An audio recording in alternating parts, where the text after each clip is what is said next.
What's up, guys? So we're gonna talk about a show that I haven't done in a while, but if you look back at my old videos, you will see that I was the Catfish review queen. Or at least I was doing them, okay, pretty consistently. But then I stopped for like a few years, but I was just looking back at like some of my old videos. I'm like, yo, we used to really have some good discussions. And then I recently actually saw some comments about like some old reviews that I had up, so it kind of brought me back to that feeling. I do see that another show that I used to do a lot of reviews on is also coming back, so I might also review that show as well, but we'll see.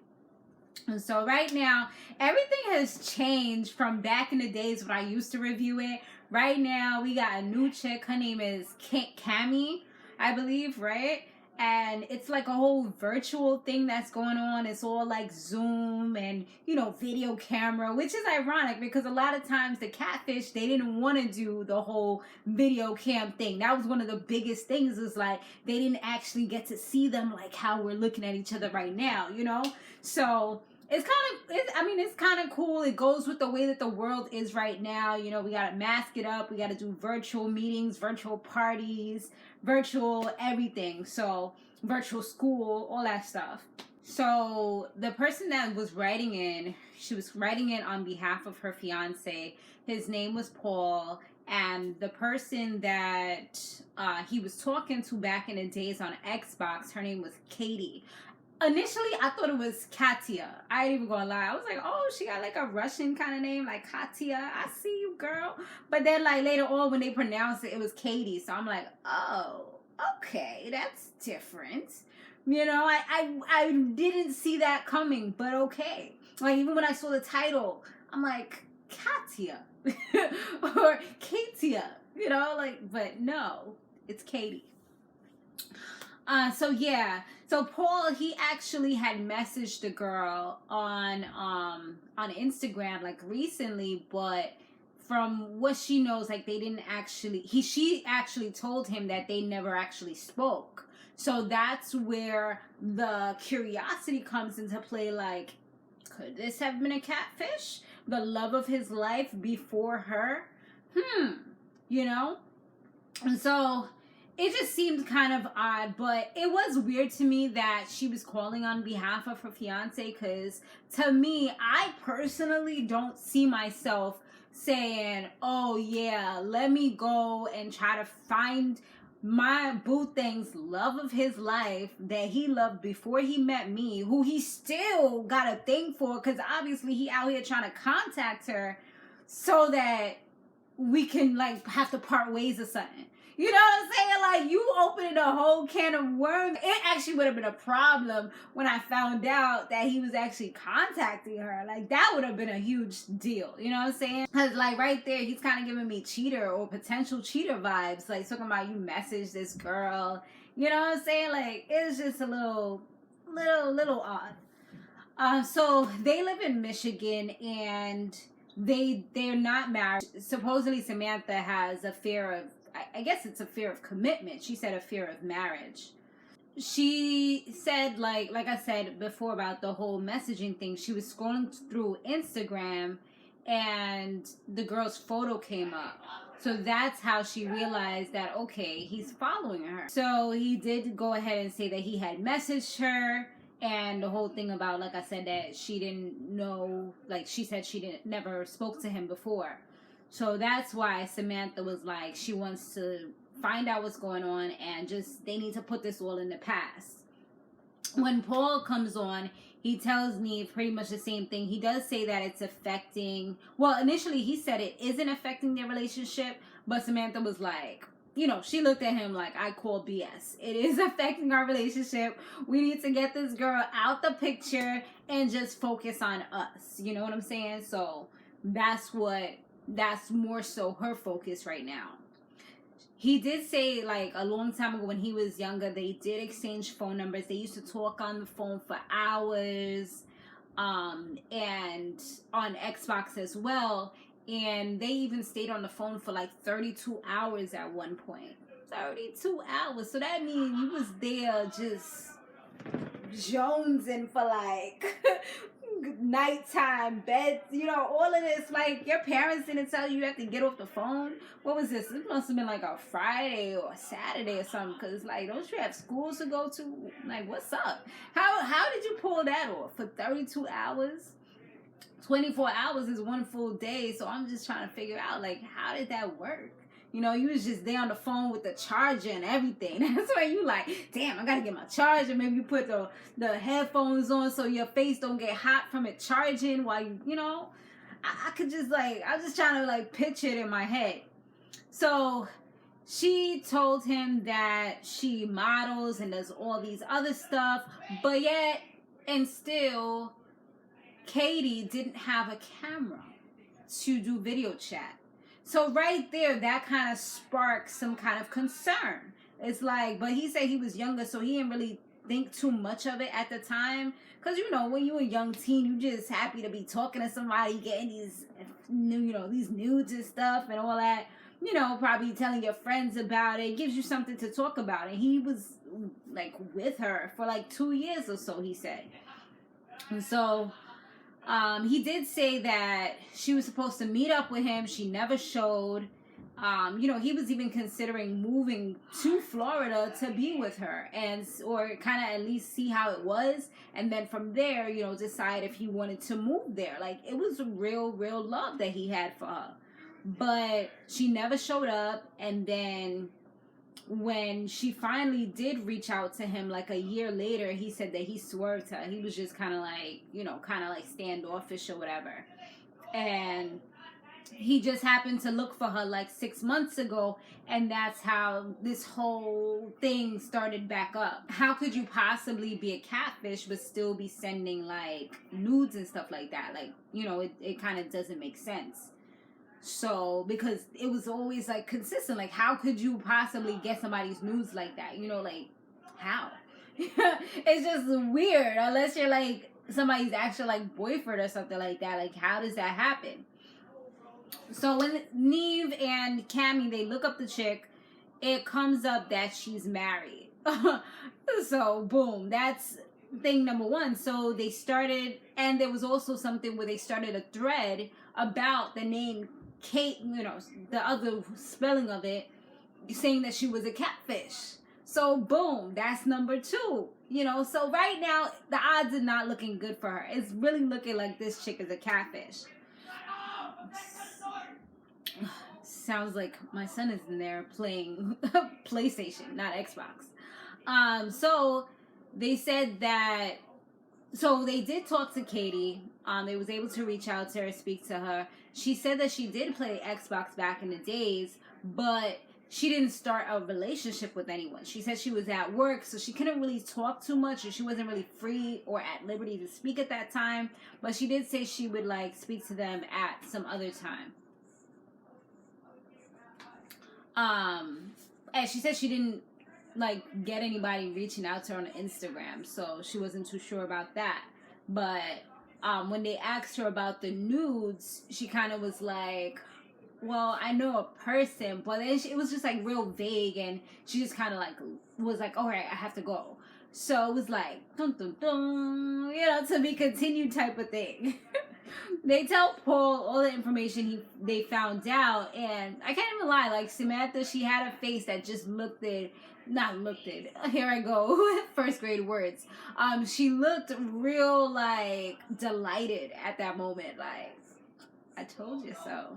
You need to let this go. I mean, I told you, what if she's fake? Now how is it looking? Like she's fake, you know? What are those types of things? So then they watched the video that Katie had actually, the real Katie had actually left, where she said, you know, I never was in a relationship with anyone named Paul, and it's not me. And he was like, that's not her voice. So I'm like, the plot thickens. So day number 2, well, I mean, he was upset about all this stuff. Like, that's when he started getting furious, because he's like, so what's going on? Like, you know, I pretty much probably wasted 2 years of my life. And he was also, he said that he was embarrassed about the situation as well, now that everything is unfolding. So now, day number 2, Kamie and Neve, they speak to Paul, and he said he really didn't go to sleep. He was trying to pull another 32 hours. You know, if they would have gave him more time, he would have been up even longer. Nah, but he said like he was just talking for hours with his fiance or whatever. So, yeah, no, that's what kind of kept him up. I guess just talking about how crazy the situation is. So Katie, she ends up going to the Zoom with them, and then all in a sudden Katie's like, wait, hold on, like we're missing somebody. So somebody joins the Zoom meeting on their own like little Zoom box Zoom room or whatever. Well, in their room, you know, she joins via the link, and it was looking like somebody's mama. I'm like, what is going on here? Like, at this moment, it's kind of weird. So then Katie says that this is who Paul was talking to. Her name is Martha, and that's her mother. How freaking weird was that? Like, that was super Predator vibes. Like, as soon as I saw her, I'm like, nah, son, like this cannot be. Are you serious? Like, this is super duper weird. And Katie at that moment was saying it like it was nothing. Like, dude, you think this is okay? This is weird. So Katie, she revealed that she found this out 2 years ago, which is why she was more so at peace with everything. It's like they've already had their moment. They already like hashed it out. The mom said that she's going for therapy, or she has gone to therapy and is also going to therapy in order to prevent her from doing this. And of course, you know, the Catfish always have these sob stories that they tell as to the reasons why they did certain things. So her sob story was just, I was in a bad relationship, I was lonely, Katie and I think somebody else had left her, so she was all alone, therefore she started doing this. But to me, the creepiest part about it all is you out here, wait, no, not even the creepiest, it's more than one creepy, like, it's so many levels to this creepy that's the part that's like, ew. So first of all, she's out here, what you call it, she's out here, and she's talking to a 16-year-old boy at the time, and she was in her 40s. That's creepy number 1. Creepy number 2 is you're literally taking your daughter's nudes. She said that the way that she got her daughter's nudes was that she would wait until she went to sleep, and then she would go to her phone and then just take the nudes like that. So you literally went to your daughter's phone while she was sleeping, and instead of reprimanding your daughter for sending nudes to her boyfriend and telling her the dangers of sending photos like that to people with your face on it, you choose to kind of add fuel to the fire and send it to more people all around the world, and Xbox and young people. Like, your daughter could have gotten, because supposedly her daughter was 18. I feel like she was kind of saying that so her mom wouldn't get in trouble. But right there, your daughter could have gotten in trouble for like child pornography or something like that, because at the end of the day, isn't that considered the same thing? You know, if she's 18 and she's sending these pictures out, like, I was just like, are you kidding me? Like, I don't know. Like, maybe she was on some type of drugs at the time, because that's the only way that I can see that you get to this level being at that age. Or maybe she has like some mental issues. Like, I'm not even being funny. Like, I'm being honest. But Kamie, she just wasn't with the shit. She was just like, this is disgusting. Like, I don't know how you as a parent and as a grown-up would feel that this is okay to do this to young boys. She was like, this is unacceptable. You know, she just wasn't with the shits at all. But yeah, she was kind of justifying it in a sense, saying that, not necessarily justifying it, but she was saying that more so she continued on with it because the younger ones were the ones that gave her attention. Yeah, because they're all excited about getting these nudes from this person, you know? It's just, I don't know. Like, I came back to a real creepy one. Like, I think I came back at a good time because this one was like super duper like juicy and creepy at the same time. So Katie, she was like that she had to get to a point where she was able to like understand her mom and forgive her, and on top of the fact that this happened like 2 years ago, that's why she's at kind of like at peace with everything that occurred. But it just kind of seems like her mom at those time was like stuck in a loop where she continued to do this with different people constantly, and it's just like you're giving your daughter a bad name, like, you know. And I don't know, like, it's just so weird. And for her to come on TV, and if she has friends, now they're going to see this. I mean, it's just all weird. And she was kind of having a moment there where she was saying maybe like a nostalgic moment for her, or maybe like a creeped out moment where she's like, she just kind of remembers when her mom used to just ask her for pictures all the time, and it just used to be kind of weird to her. But Paul, he kind of said that he didn't really flip or go off because he didn't want to disrespect Martha, and he didn't really want to disrespect Martha too much in front of her mother. I mean, I'm talking crazy now because I looked at my phone. He didn't really want to disrespect Martha in front of her daughter. That's why he chose to like not really say what was on his mind, but he was totally disgusted by the whole situation.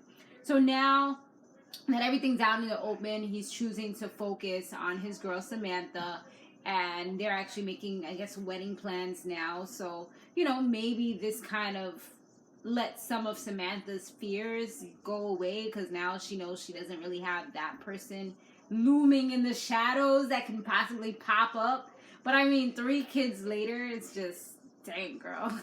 Yeah, you're pretty much doing the whole house thing. You might as well. I mean, why not, right? But yeah, that's pretty much that Catfish episode. Let me know what you guys think or thought about that episode down below. Thanks for watching, guys. I'll see you on the next one.